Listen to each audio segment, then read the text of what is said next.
I have pooped a lot on this movie, and I am done pooping for the time being.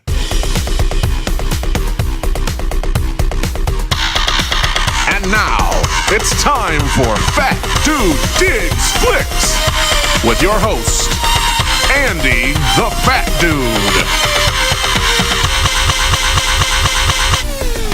Hey everybody, it's Andy, the resident fat dude here at Fat Dude Digs Flicks with another video. This video is being filmed a week after St. Patrick's Day. And every year when St. Patrick's Day rolls around, that is when the fans of the 1999-2000 film Boondock Saints come out of the woodwork saying it is their favorite Irish film of all time. Now, look, I don't usually get negative in these videos. That's not what I'm here for. I don't usually get negative in general. And if you like Boondock Saints, that's fine. I get it. We all like movies that people don't like. I like movies that people don't like. I like it. I really like it. Who directed this movie? I shall not speak his name, but I like the movie. I'm not saying that you are stupid for liking Boondock Saints, but I want to propose an argument as to why Boondock Saints is not a good movie, and on top of that, that there are so many better movies out there for you. There was a firefight! Boondock Saints was released in 1999 and 2000, kind of depending on where you live. It was originally supposed to be a big production. There was a big, huge release plan. It was supposed to be huge. There was a cast that was planned of all of these A-list stars. Well, they didn't get those guys. They got the B team. It was an indie film that didn't really have a lot of heat behind it, had a very small cast, but this movie was filmed, and then in 1999, the Columbine shootings happened. Because of that, Boondock Saints was shelved because, I don't know if you know this or not, this movie's a little violent.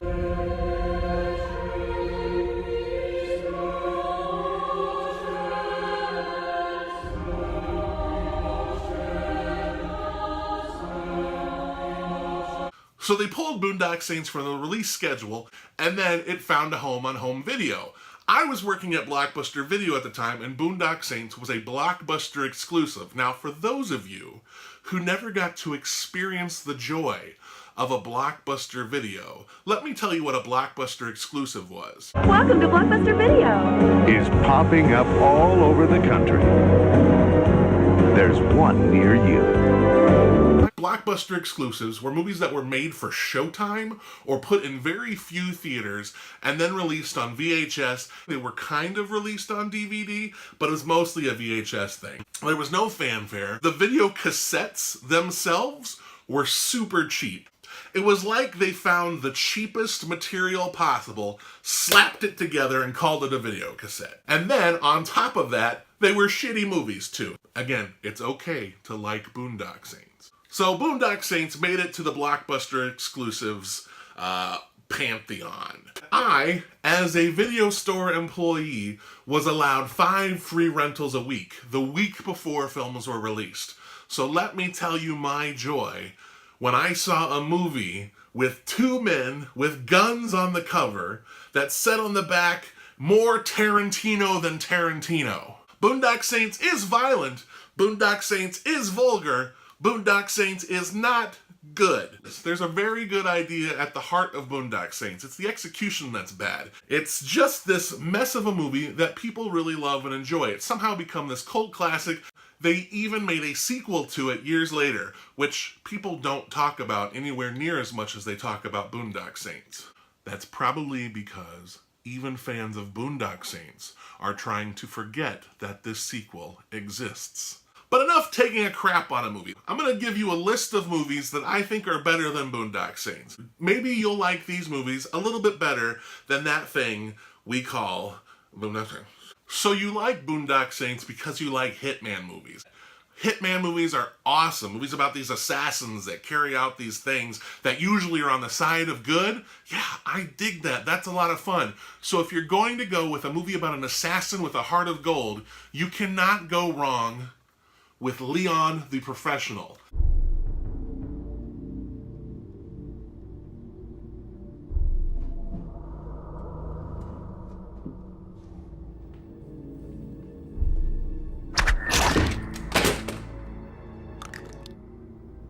Leon the Professional stars Jean Reno and Natalie Portman. He is a hitman who lives in this kind of run-down apartment complex. He is a badass, let me tell you. And Natalie Portman is this girl who lives a few doors down from him. Her family gets killed in this crazy execution, and she's looking for help. She knocks on his door, kind of just to be taken in, and she finds out that he's an assassin, and she wants to pay him to get the people who killed her family. It's a friendship between a hitman and a little girl, so that's fun. She has a huge crush on this hitman, but we won't address that any further. Leon the Professional also features a badass performance from Gary Oldman. He is the villain, and I love when Gary Oldman plays the villain. He makes a really good hero, but when Gary Oldman is playing the villain, he is slick and he is scary. Benny, bring me everyone. What do you mean, everyone? If you like movies about hitmen and assassins and vigilantes, Leon the Professional is one of the best action movies of all time. It is one of my absolute favorite movies of all time. So if you have not seen Leon the Professional yet, scoot it up towards the top of your list. If the marketing team behind the Boondock Saints wanted to express that this movie was a Quentin Tarantino-ish kind of movie, they probably want to compare it to Reservoir Dogs. This group of criminals are thrown together and they have to plan a bank heist and pull it off. Well, guess what? The bank heist goes wrong. They are thrown into this environment where they want to figure out where it went wrong, and maybe, just maybe, one of the men who is a bank robber is actually an undercover police officer. I swear on my mother's eternal soul, it's what happened. The man you just killed just got released from prison. He got caught at a company warehouse full of hot items. He could have fucking walked. Things go askew. There are pop culture references. There's really quick dialogue. There's violence. There's vulgarity. So, I mean, that's probably where Boondock Saints was just kind of like, F this, F that, F, F, F, F, F, F, F, with an Irish accent, though. So it'll be F, F, F, F, F. I don't really know if that sounds different or not, but anyway. While the plot of Boondock Saints and Reservoir Dogs couldn't be any more different, there's a lot of the same things going on there, just the way that they're stylized and the way that they're composed, and it does make Boondock Saints feel like a really hardcore ripoff of Quentin Tarantino's style. For my money, Reservoir Dogs is a far better film than the Boondock Saints. For some reason, one of the biggest problems that I ever had with the Boondock Saints was its closing credits. It was this fake news report with all of these people on the street saying how much they admired the Boondock Saints for what they did and how they were these vigilantes that should be celebrated. And it just didn't feel in place with the rest of the film. It felt very corny to me. And it always bugged me. It's bugged me to this day. Like, I get what they're going for. They're trying to make these people kind of the Bonnie and Clyde, and they're making them media superstars, media icons. If you want a movie that takes terrible people and makes them media icons and just pushes their celebrity way too far, but I don't think you can go wrong with Oliver Stone's Natural Born Killers. What do you have to say to your fans? You ain't seen nothing yet. This is very much a dissection of how the media kind of celebrates the anti-hero. You know, anti-hero is the wrong word. Mickey and Mallory are fucking crazy. So that's what's happening here. It is kind of the celebration of these two criminals who have just gone on this rampage and executed people left and right. And somehow they're being celebrated for it. They're being lauded for it. And they get the idea to interview them in prison, and that doesn't go so well. Woody Harrelson, it's one of the few movies that I actually really like Juliette Lewis in. Robert Downey Jr. is in here, and he's great. Tommy Lee Jones is great. This movie is violent. This movie is not for kids. So if you are watching this video and you are under the age of 17, wait until you get to that point before you watch Natural Born Killers. This is not for you. It might be tame by today's standards, but in my brain, my old man brain, this is still a shocking movie that I think is really pushing the envelope. And it gets to the point a lot more with, I think, what they're trying to do in the closing credits sequence of Boondock Saints. This does for a whole movie. This is the way to go. So the Boondock Saints claim that they were on a mission from God. That's the reason why they were killing all of these people, because God spoke to them and told them that they need to do right. I know a couple of other brothers that also did something because they were on a mission from God. And all they did was steal a bunch of money and try and give it to an orphanage. You know who I'm talking about? Oh, yeah? Well, me and the Lord, we got an understanding. We're on a mission from God. Jake and Elwood Blues. That's right. The Blues Brothers is one of the greatest comedies of all time. It's a road comedy, it's a concert movie, it's got so much going on for it, it's an action movie.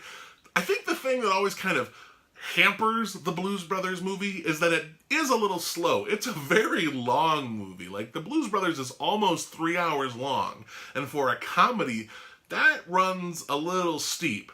But the story at the heart of it and the performances by John Belushi and Dan Aykroyd are incredible. I think that this is a far better movie about brothers who are on a mission from God. They don't go around killing people. I mean, if they did, whatever, the music is good, so that's cool. The next movie on this list, I don't have a copy of, although you can find it on Amazon for the low, low price of $9, and that is Overnight. If his opinion has been validated by success, he may feel that validates everything. The good times that were coming. It was all just talk, Miramax press bonanza that followed. My story, it went straight to urban legend. The biggest bully owns everything. Overnight is a documentary that is actually about the making of the Boondock Saints. Now, I didn't like this movie before I saw Overnight, but after I saw Overnight, I was even less of a fan. Overnight tells the story of Troy Duffy. Troy Duffy is the writer, director, the man behind the Boondock Saints. And it shows just how much of a narcissistic, egotistical prick he is.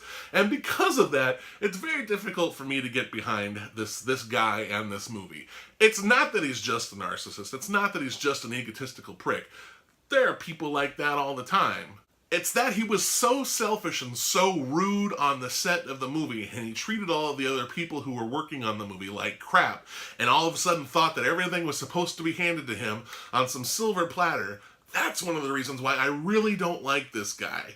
The documentary is very, very interesting. It does show how things work behind the scenes and how all of his deals kind of fell apart and he was left struggling. This was supposed to be this next overnight success, and things didn't quite go that way for him. Overnight is a really good movie that kind of shows what fame and success can do to a person. I don't know, maybe Troy Duffy was a really nice guy, and then when he got into the Hollywood system, it had to make him toughen his skin and be a little bit more of a dick than he would usually be to people. But I like to celebrate the people who are nicer. But the Troy Duffy that was on the set of the Boondock Saints that is recorded in this film and shown in this film, that's not really the guy that I want to support. So even though I don't like the movie to begin with, Overnight makes a very strong case as to why I really plan to never, ever enjoy anything Boondock Saints, ever. The very last movie on my list is literally anything else. You can watch any movie ever made and you would be doing yourself a favor. Enough is enough! I have had it with these motherfucking snakes on this motherfucking plane! You like movies with actors with bad Irish accents? Please, watch Tom Cruise in Far and Away. Hello, Grace. Hello, Joseph. Will I be seeing you in church tomorrow morning? Sounds divine and holy, Grace. We can share a pew, me and you. You like violent movies? I've already listed a ton of them. All right, Mickey!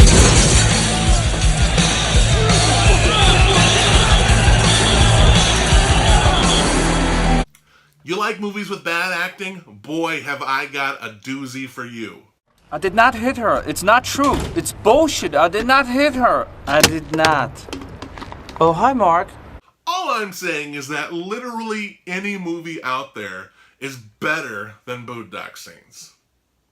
Look, I know I've been kind of tough on the Boondock Saints, and for the most part, really, my tongue is planted firmly in my cheek on this. I don't like it, but truth be told, I don't care if you do. I think that's great. I think the thing is that Boondock Saints is a movie that had very little budget, was made by an independent filmmaker, made by a cast filled with almost no stars except for Willem Dafoe and Billy Connolly, and became this cultural icon after suffering through a pretty crappy production process, a pretty crappy release process, and then found its way and found a market. I think that kind of a story is great. While I don't like the movie, I do really appreciate where it came from, and I think that that's important. I think that's important for filmmakers to kind of have a story like that to go from, because maybe they can make a movie like that too, and it'll be better than the Boondock Saints. All I'm saying is that, for me, this is not my favorite movie of choice. It's not a movie that I like. It's a movie that I watched a long time ago and really didn't respond to. When I tried to watch it over again, I got even more upset with it. I just think it's ridiculous. But not everybody is going to like the same thing that I do, and I'm not going to like the same thing that everybody else does. So as I said before, and as the fine folks at We Hate Movies say, it is okay to like a movie. So whether you like it or not, good on you. So if you like Boondock Saints, that's great. If you don't like Boondock Saints, that is also great.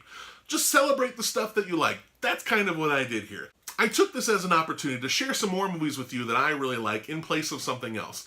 So if you haven't seen those movies that I recommended, maybe give them a shot, because I really think they're worth your time. Thank you so much for watching. If you enjoyed this video, please give me a subscribe, like this video. I have a feeling that there will be some dislikes on this one, because Boondock Saints is very popular and I am not. But that's okay. I'm willing to take that chance. Please follow me on social media, Facebook, Instagram. Just do a search for Fat Dude Digs Flicks. You can listen to the podcast on Apple Podcasts and Stitcher Radio. Thank you so much for watching. Have a wonderful rest of your week. Hey guys, this is Andy, the resident fat dude here at Fat Dude Digs Flicks, coming to you away from the home studio to present you a little special surprise. Now you see, I have a digital copy that I would like to give away. What digital copy, you ask? Like, what's up, danger? Like, what's up, danger? Like, what's up, danger? Like, what's up, danger? That's right, ladies and gentlemen. I have a digital copy of Spider-Man Into the Spider-Verse that I would like to give away. How am I going to do that? Why? Leave a comment down below on this video on YouTube telling me what your favorite Spider-Man movie is. Also, if you comment on the Facebook page or the Instagram post that announces this video, I will give you another entry. So yeah, I'm looking forward to doing that. I want to give it away probably within the next couple of weeks. Definitely give it away before April 1st. So, if you are interested in a digital copy of Spider-Man Into the Spider-Verse, one of my favorite movies of 2018, please leave a comment down below, leave it on the Facebook, leave it on the Instagram, and join the contest. Thank you so much.